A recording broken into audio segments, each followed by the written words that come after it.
Jody McCabe, maître de conférence en business des affaires de l'université d'Harvard, s'est entretenu en fin de semaine écoulée avec le numéro 1 gabonais Ali Bongo Ondimba sur le modèle de réussite de la zone économique à régime privilégié de Nkok, qui est aujourd'hui un véritable cas d'école, et puis une délégation gouvernementale conduite par le professeur Lee White, ministre des Eaux et Forêts, et le ministre des Mines Elvis Osinji, en séjour le week-end écoulé dans la province de Logé-Ivindo, s'est entretenu avec les populations locales sur l'impact social et environnemental du projet Belinga. Sur un tout autre plan, 171 personnels des forces de défense et de sécurité issus de 8 corps ont conjuré en juste noces le 14 janvier dernier au camp Aïssa de Libreville au cours de la 4e édition des mariages collectifs.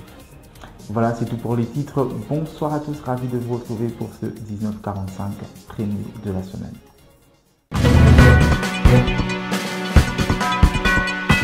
La zone économique à régime privilégié de Nkok, déjà véritable cas d'école, pourrait être étudiée dans la plus prestigieuse université mondiale, Harvard. C'est ce qui ressort d'un entretien entre un conférencier de cette université et le numéro 1 gabonais.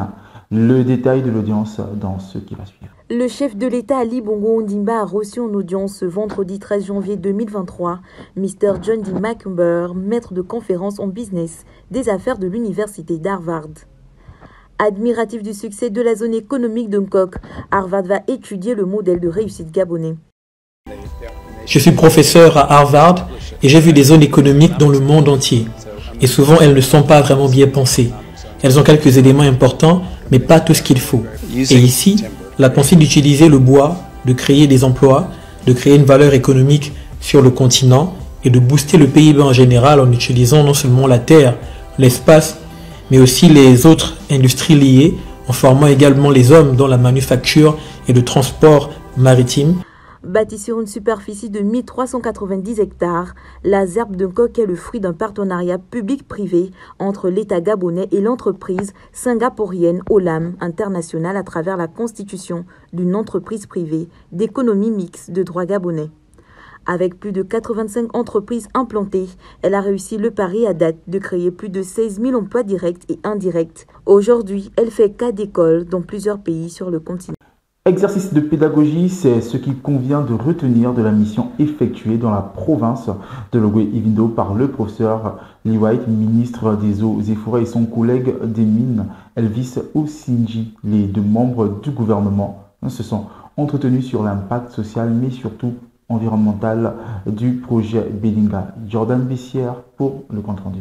En mission dans la province de Logé-Ivindo, le professeur Lee White, ministre de l'Environnement, et son collègue des Mines, Elvis Osinji, se sont entretenus avec les populations locales sur l'impact environnemental et social du projet Belinga ce 14 janvier 2023. Un impact positif au regard des enjeux que revêt l'exploitation de cette mine. Nous sommes aujourd'hui ici dans le cadre du projet Belinga qui connaît une phase d'accélération suite aux très hautes instructions du chef de l'État. La mission que nous conduit le professeur Lee White, puisqu'on est dans une mission environnementale, a pour but de voir dans quelle mesure on pourrait, tout en respectant toutes les dispositions en vigueur dans notre République gabonaise et en tenant compte des enjeux, parce que c'est un projet qui est développé suivant les normes nationales et internationales, mettre en œuvre l'étude d'impact environnemental et social de ce projet qui est tant attendu par les populations. Sur le plan social, ce projet est une aubaine pour les populations locales. C'est un projet important. Au Gabon, il y a un fort taux de chômage et là, vous avez l'opportunité de travailler ici.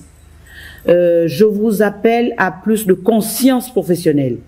Il faut être assidu au travail parce qu'autour du projet devrait se développer énormément d'activités génératrices de revenus.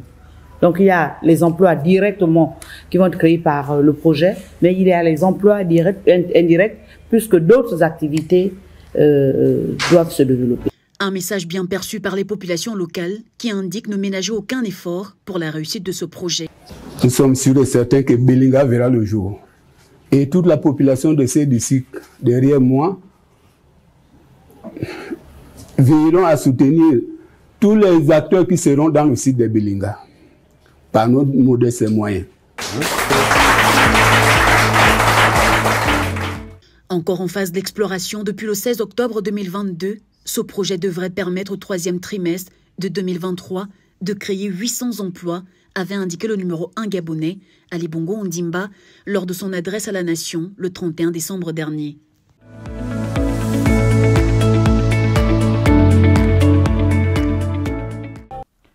Parlons à présent de la 4e édition des mariages collectifs. Ce sont au total 171 personnels des forces de défense et de sécurité qui ont, avec leur désormais épouse, changé de statut. Ils venaient de 8 différents corps et ont tous pris l'engagement devant Dieu et les hommes de vivre aux côtés de ces femmes qu'ils ont tenu à honorer pour le restant de leur jour. Fabrice Evoui y a baladé sa caméra. On regarde. Ils sont 171 couples issus des forces de sécurité et de défense, tous corps confondus, à avoir décidé de rompre avec le célibat ce 14 janvier 2023 à l'occasion de la 4e édition des mariages collectifs placés sous le haut parrainage du couple présidentiel gabonais. La cérémonie s'est tenue dans l'enceinte du camp Aïssa de Libreville en présence de la vice-présidente de la République, Rose Cristiano Soukaraponda. Pour sceller ces unions, les 171 couples tous mariés au régime monogamique se sont jurés amour et fidélité devant le maire de Libreville, Christine Bandoutoum, qui, au nom de la loi et en vertu des pouvoirs qui lui ont été conférés, les a déclarés mari et femme. Ce sont donc 23 couples de la gendarmerie nationale, 10 de l'armée de l'air, 5 de la marine, 3 couples de l'aviation légère, 9 des sapeurs-pompiers, 59 de la garde républicaine et 26 du génie militaire à convoler en juste noces pour le meilleur et pour le pire, devant Dieu et devant les hommes.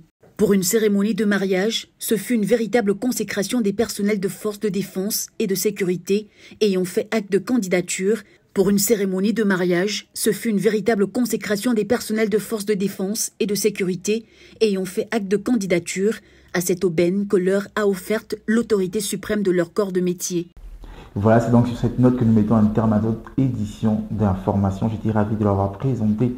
Bonne suite de programmes sur Média 241. On se dit à lundi lorsqu'il sera 19h45. D'ici là, portez-vous bien.